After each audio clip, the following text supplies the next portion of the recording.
If we want to look at the magnetic fields produced by currents, there's a couple of problems. One, the expression for the field that comes from a tiny length of wire carrying a current is a cross product, and that means it's got to be a three-dimensional thing, and that's going to make it kind of a mess. The other problem is for a real current with a real length of wire, we'd have a whole bunch of magnetic fields, vector magnetic fields, that have to be added up from the huge number of tiny lengths of wire that it would take to make up a real length of wire. This means we need calculus, and specifically vector calculus, which is the third calculus course. We're not even going to use things from the first calculus course. So instead, we're going to look at a general property of the field and then some particular formulas that work for special cases.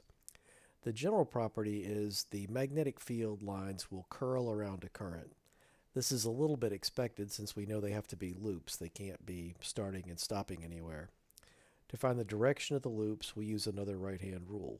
Take your right thumb, point it in the direction of the current, and the fingers of your right hand will curl around where the magnetic field would be, as this picture shows.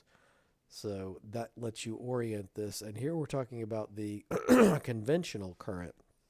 So we mean assuming positive charges go up. In reality, negative charges are going down. Our first formula of the three is for the field a distance r away from a long straight wire that carries a current I. We have this B is mu naught I over 2 pi r.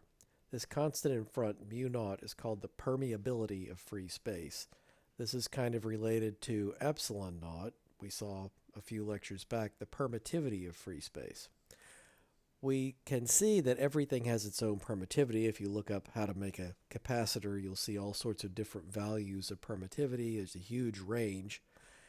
Everything also has its own permeability, but it turns out that for almost everything, it's pretty much the same as it is for a vacuum.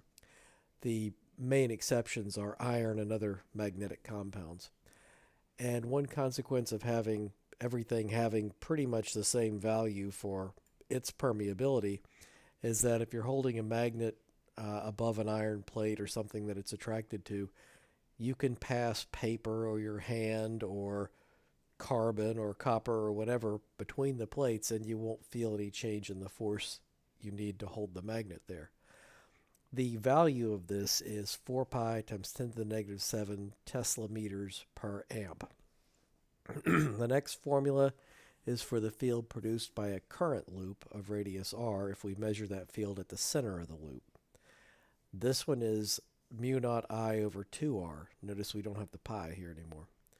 To find the field direction, we can use the right-hand rule that we just found and move your right thumb all the way around this loop, and you'll see that your fingers are on the inside of it pointing up the whole way. That means the magnetic field looks like this. There is a right-hand rule associated with this that you could use too. You could say take the fingers of your right hand, curl them in the direction of the current, and then your thumb points in the direction of the field. The last formula involves making a uniform B field, kind of like the uniform E field we made with a parallel plate capacitor. We can do this by running current through what looks like a spring, only the spring is going to be made of insulated wire instead of bare steel, and we'll call it a solenoid. In the E field case, to get our uniform field, we had to stay away from the edges of the capacitor plates because what we're really doing is finding the approximation in the event of infinitely large plates, which of course we don't have. If you're near the edge, it's clear your plate isn't infinite. So the same way, if we want a uniform B field, we need to have an infinitely long solenoid, or we need to stay away from the ends of real solenoids. Now, the number of loops carrying the current matters when we're looking at torque on a current carrying loop in a field, and it matters here. If the solenoid is infinitely long, the number of loops is infinite, and so is the length, and that doesn't really help. What is important is the number of loops per length, also called turns per meter, and that is finite. We can write it as little n, and that's big N, total number of loops in a given length, L.